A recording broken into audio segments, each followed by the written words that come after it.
Well, here we are, and we're still in the first hour of the show. Thank you very much for joining us. Listen, if you missed the first segment, please catch this one, okay? We have Maiyo Febi in studio. She is a global executive coach, mindset facilitator, and founder of Maiyo Febi and Associates. And we really are just applying our minds at this time of the year, looking at themes of transformation, themes of, you know, how you can rejuvenate your plans. What does that look like? It's never going to look the same for, you know, the three of us in studio. It's different for everybody. So how can you use this information to regenerate your own plans for the year 2026 and following the journey from where you have come from to where you are going? The power of writing things down. Do you believe in that, Maiyo? Do you believe in us writing things down as part of, you know, the big trendy word nowadays is manifestation, to manifest things? Should we be writing things down? Is there power in writing things down? There we go. There's your For answer. those of you that can't see, I'm lifting my notebook. With words on it. Yes. I am, yeah, of course, with written words on it. Thanks for clarifying. I'm an avid believer in the power of writing down because the brain engages, the body rather, engages with more muscles when you have to write something down. Right. So by writing it down, you're more likely to remember what you've written down. Now, to bring it specifically to journaling, when you journal and you unpack your thoughts and you put it down in written form, you extract it from this incredibly busy place called your mind. Because it's so easy to say, I'm going to do this, I'm going to do that, this is my progress mentally. Right. But if you write it down, then you have a concrete record that you can track your progress. But primarily, I love writing because it's a very succinct way for you to engage with yourself in a tangible way and to extract the information that you need for yourself to be able to move forward. That's a very interesting one because we live in this digital age where we hardly lift up a pencil or a pen and a notebook. We're always on our phones. We're typing it down. You said it engages more muscles when we're writing it down. Yeah. So it would not have the same effect if I just wrote it on my phone digitally. No, definitely it wouldn't. And I was watching a video on YouTube that was talking about how our attention span has significantly reduced because of the advent of social media, of devices, etc. So we want it now and we want it quickly and we want it to the point. Whereas with writing, it's like, okay, now I must gather my thoughts, I must think, now I must translate my thoughts into words, now I must get those words and I must write them down. Yeah. So it's a much longer process. So that's not to say that it's not effective to use devices, but you'll get more out of it if you go for the good old-fashioned way of writing. Willpower. We all have it. Hey, this year I'm losing weight, this year I'm making all the money. Why is it that willpower cannot stand pressure and uncertainty? When we hit that hurdle, all of a sudden, hey, that willpower is no longer there. Why is that? So there are many reasons for that, and it's layered and it's complex. But what I will touch on is that it cannot last because it's based on feeling. Our feelings are fickle, right? So when you're exercising your willpower, there's a certain emotion that comes with that. There's positivity, there's motivation. But our feelings do this even within a day. They fluctuate. But your thinking, your belief system, that is at your core. Your values in particular are what drive behavior. So one of my values, for example, is learning. Like, I don't care where I am, I'm taking in my environment, I'm absorbing knowledge from the people around me. Now, when it comes to applying that in my profession, it's seamless because it's already a value that I have. So when it comes to willpower and I'm going to lose weight and all of these wonderful things, what underlying values do you have that will drive you to lose weight? So if your value is not health, if your value is not looking good, then you're not going to sustain that. So there has to be values and belief systems underneath that support the willpower. Thank you for that. Yeah. You know, I like the examples that you're making because those are examples that everyone can relate to, you know, the weight loss and fixing your finances and all of that. But we've got to learn like organization, like the fundamentals of becoming an organized person. And I think we don't really get the building blocks of how do I actually become an organized person, because I think it's too big a goal to want to fix the big things, want to paint the house, to want to get the master's degree, to want to do all these big things, unless you've done the groundwork on how to, I don't know, clean out a drawer at home. Just getting organized. How can I get organized? Because another analogy we alluded to was around opening a closet. If I open my closet and it's a mess and there's clothes in there that no longer fit me, and there's filthy socks lying around, and Tatem Khulut's Mang's jacket in there that he left in 1966, and it's just a mess. And I can't seem to get organized. Where do I start? Because I think perhaps that's what we're actually battling with as people. It's not the big stuff, but the little things of how do I get organized if I don't know where to start? So true, so true. And what's coming up for me is the two most programmable times of the day for your brain. So immediately when you wake up and just before you fall asleep, what you're thinking about at those two periods will determine what happens in the day. Wow. The reason for that is because your brain is in a theta state of mind. So it's similar to hypnosis. You're drifting out of sleep, and at night you're drifting into sleep. Right. So whatever you tell yourself at that time sets the tone. So if in that moment, to come back to your question, you're thinking about tomorrow when I wake up, I'm going to do ABC, then you're more likely to achieve those things. And at the beginning of the day in particular, it's so important to have a morning routine. So after you've said whatever and you're drifting now into consciousness, full consciousness, have a morning routine. I cannot overemphasize that. You cannot wake up at random times every single day and go on your phone. Because a lot of people do that. It's the first, it's instinctive. They even fall asleep with the phone. And the first thing they think about, they pick up the phone. But simple disciplines like making your bed, as simple as that sounds, saying prayers, saying affirmations, going to gym, have something that you do consistently, because then you're building up the muscle of discipline. Right. And same thing at night. Don't fall asleep on your phone. I recommend that you put your phone away at least an hour or two before you fall asleep, and then start thinking about the things that you want to do the next day. Write them down if you have to, and see yourself succeeding. Because a lot of us at that time we're thinking, oh my gosh, I'm going to that job that I hate. I have to speak to that guy that I hate. I hate my life. I hate this. I hate that. But when you're off and you're saying, this year, it's the year that I'm going to make money. This year, I'm going to network. This year, I'm going to be so intentional about building my career. I'm going to speak to people I've been terrified of speaking to because I believe they can open doors for me. When you think about those things, then naturally the universe will create possibilities for you. Somehow the right people, the right circumstances will come into your life, because of what you confess, because we are natural creators as human beings. I firmly believe that we are little manifestations of God walking around this earth. So when we tap into that power that we have, and we understand the power of the spoken word, we understand the power of our mind, we become unstoppable. Before I became a coach, I went to a Robin Banks convention. Right. I don't know if you've heard of him. He is amazing. He's huge, larger big than life. energy, right? Yeah. So after his conference thing, I waited in line. I'm like, I need to speak to this guy.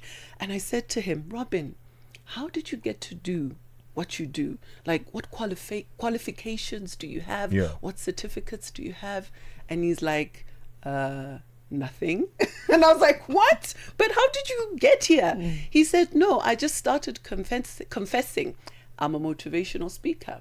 I'm a motivational speaker. He would look in the mirror every single day, confess that, believe it in the deepest part of his soul. And suddenly the circumstances turned and they led him to actually do it. Same with me. I went home that day.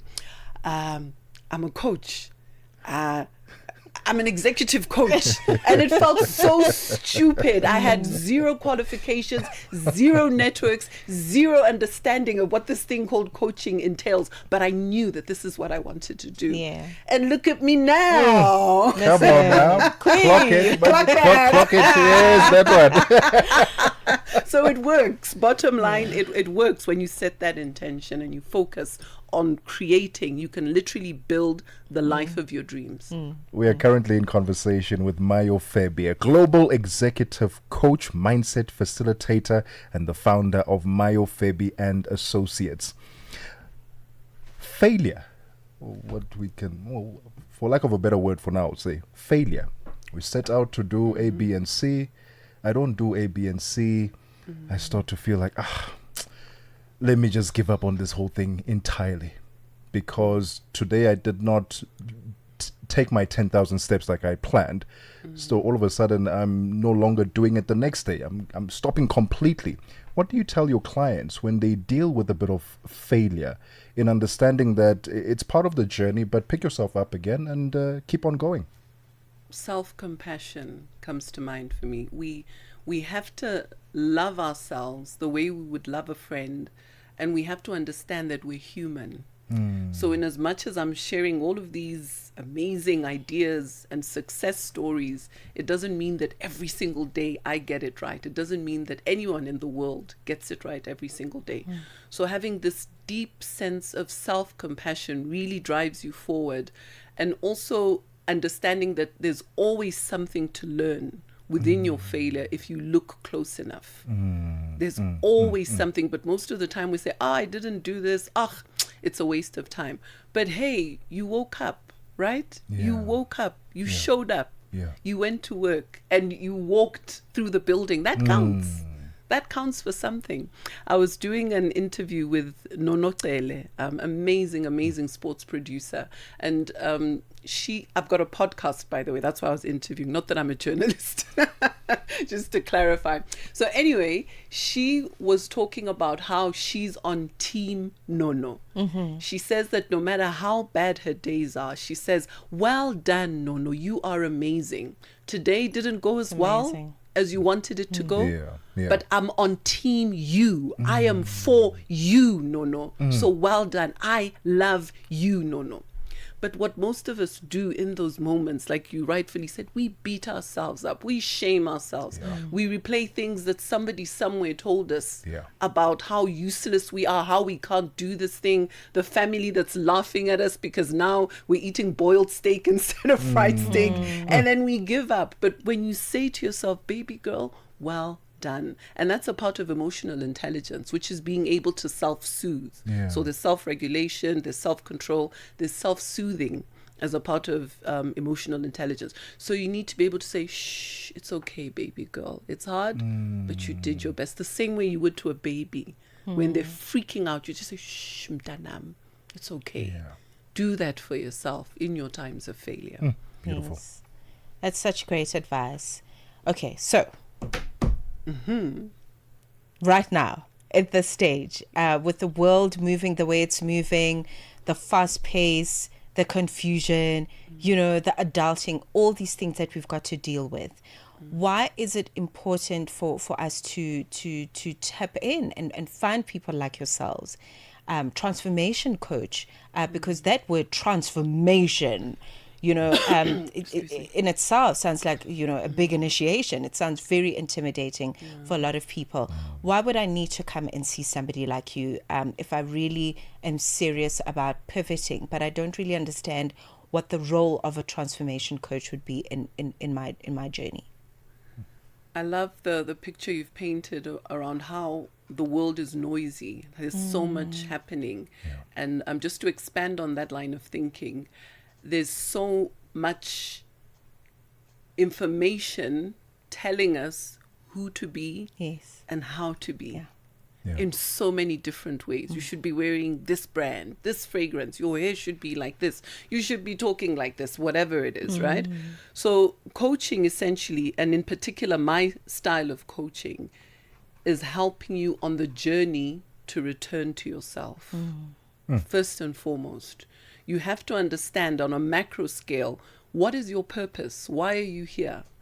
Because each of us has very unique gifts, talents, ways of being, perceptions of the world that guide us into what it is that we ought to be doing. And having said that, purpose will then govern how you show up in different spaces. So in as much as there's all of this noise and chaos around you, you'll always be assessing, how does this actually fit into who I am? What are my boundaries here? Do I want to be a part of this? Because a lot of the time we just go with the flow. People are going that way, we're heading that way. Oh, this is the latest hairstyle. This is what we're all doing. These are the latest cut jeans. We're all wearing them and living under this constant pressure of trying to be something. So to get away from that, I really encourage people to center themselves. So my style of coaching begins with asking you, regardless of whatever problem you come to me with, I ask you, what is your purpose? What does all of this mean to you? And how can we build out from that so that you can be intentional about your career? Because a lot of us, we center our careers and we decenter ourselves. It's almost like this So thing dangerous. in the middle, right? Yeah. We're looking into our lives at this thing called job, and we're here on the outskirts, on the periphery. So we need to be able to center ourselves and be intentional about our jobs from the get-go and how they fit into Maiyo. Not how does Maiyo fit into coaching, but it's the other way around, because I believe that coaching speaks to all of my strengths in every single way. And I remember speaking about gifts and talents. One of the, I think it was you said you have a nice voice. I have a nice voice. Yes. So I thought, what am I going to do with this nice voice? I'm going to be a radio presenter. And I said, I actually used the word powerful. Oh, thank you. Which is better, I think. Thank you for correcting me. Powerful voice. I love powerful. So I thought, with this voice, I must be having something to do with talking. And the best I could come up with is, radio. And I tried that. That didn't work because something else was aligned for me. Yes. And now with the coaching, when I speak to my coachees, when I step on stages, people want to lean into my voice because I understand and I appreciate and I never take for granted that this is one of the things that makes me able to have impact and do things effectively. So coming back to your question, it really is about understanding who you are, your gifts, etc., and leaning into that and not always looking at where we think the grass is greener on the other side. Or somebody else that we think we want to be like, because that's not going to work long term. Yeah. And a coach helps you to center yourself in your life and have everything else work around that because it's possible. We don't have to be stuck in careers we hate. I help people pivot careers all of the time. Where people start out as a florist, they want to be a data analyst. Somebody will start out as a doctor, they want to now have a baking business because that's what brings them joy. So we have to be able to lean into that. But doing that on your own, it's not easy. Because your family will say, hey, do you know how much we paid for you to be a doctor? Now you think you can just stop and go and bake bread. Seriously? So we have to be willing to stand on ourselves. And a coach will give you that confidence, that grounding to believe in yourself and do what resonates with your spirit. You should consider Maiyo voiceover and perhaps audiobooks guiding you. I think that would be a fantastic place for you to go into. Have you considered voiceovers before? And you're not the first person to say that. I've thought about it, but I haven't acted on it. Okay. So that's New Year's resolution for me. We'll park that for now. Oftentimes when we talk about coaches, we are thinking adults. People who are now working, trying to figure their way in life and their path. But talk to us about perhaps coaching for children, young people, so that they have a slightly clearer sight of where they want to go or potentially want to go from a young age, so that when they get to adulthood, it's not as chaotic as for many of us adults who didn't grow up with coaches when we were growing up. Talk to us about young people and getting coaching and perhaps advocating for parents to consider that for their children. I love that line of thinking because our minds are young, fresh, not deeply entrenched in a particular way, right?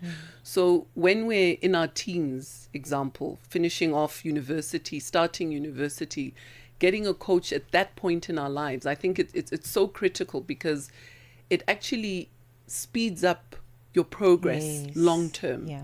Because you're intentional about your career, and you're examining what are the things that bring you joy, what are the gifts, the talents that you have now, and how can they be steered towards a particular career. And there's specific coaches that work on that, career coaches, which is part of the work that I do, right? And also when you about to enter the place of work, that's also a critical point to have a coach, because it's not just hallelujah, amen, I've got the job, I'll work hard, I'll get a promotion in 5 years. It doesn't work like that anymore. We have to be intentional. So by the time we land in a role, we're thinking, what are the politics in this workplace? Who has power in this workplace? How can I align myself with where the power and the privilege sits? How can I plant seeds for myself so that I ensure my career path grows in a certain way? Because a lot of the time we get into a space and we think hard work will get us where we want to. But in this world of social media and people building personal brands, which is something I'm passionate about as well, we have to position ourselves in a very cluttered marketplace in a very intentional way, because now we're no longer just competing with jobs within a geographical area. We're competing with jobs globally. A lot of the work that I get it here. I'm in South Africa, but the work is in the United Kingdom. The work is in Australia. And a key ingredient in that has been my intentionality around personal branding. So if you can build that the moment you enter the workplace, you're really set up for success. Okay. This is amazing. I feel like you're now my transformation coach. I feel transformed. Oh, so thank you for that. Thank you. If we are looking to get in touch with you, because also you don't just do work with individuals, you also work with organizations. Yes. And a lot of organizations are in the gutter, sorry to say it. They need to fix their workspaces so that people can be more productive. And sometimes, people at the top really don't know. Maybe I do have a small business and want to get to a point where the people that work there are, functional and the business gets to grow. How do we get in touch with you for that sort of workshopping? So I'm primarily on LinkedIn. I live on LinkedIn. I always see LinkedIn doesn't pay me. I love LinkedIn. Instagram, and also Facebook and TikTok through my podcast called Self-Centered. It's a very nourishing podcast. It's self, full stop, centered, full stop podcast.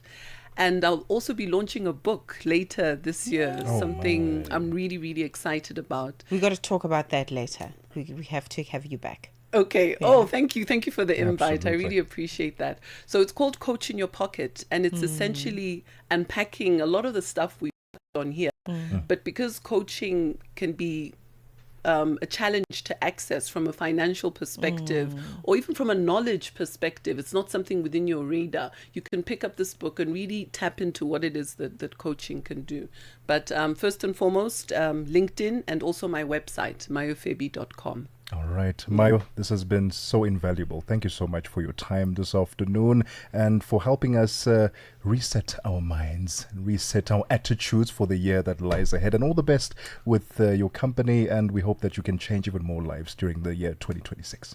Thank you. It's been my pleasure. The voice of Maiyo Febi, a global executive coach, mindset facilitator, and founder of Maiyo Febi and Associates. It's 2 p.m. Central African time. Let's get the latest news